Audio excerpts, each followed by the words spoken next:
іздеу рефлексі.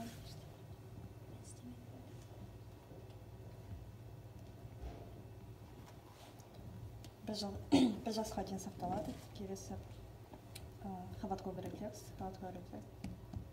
Аузын жауап ретінде пілдің қобытын жиырады. Келесі бұл жоғарғы 2-3 айға дейін сақталады. 2-3. Жоғары ұстау рефлексі 2-4 айға дейін сақталады. Төменгі ұстау рефлексі 2-4 айға дейін сақталады. Келесі қорғаныс рефлексі өмір бойына дейін сақталады. Бау рефлексі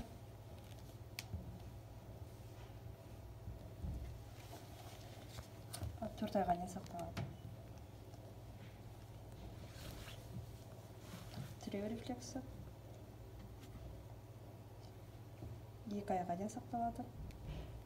Қадам рефлексі 2 айға дейін сақталады.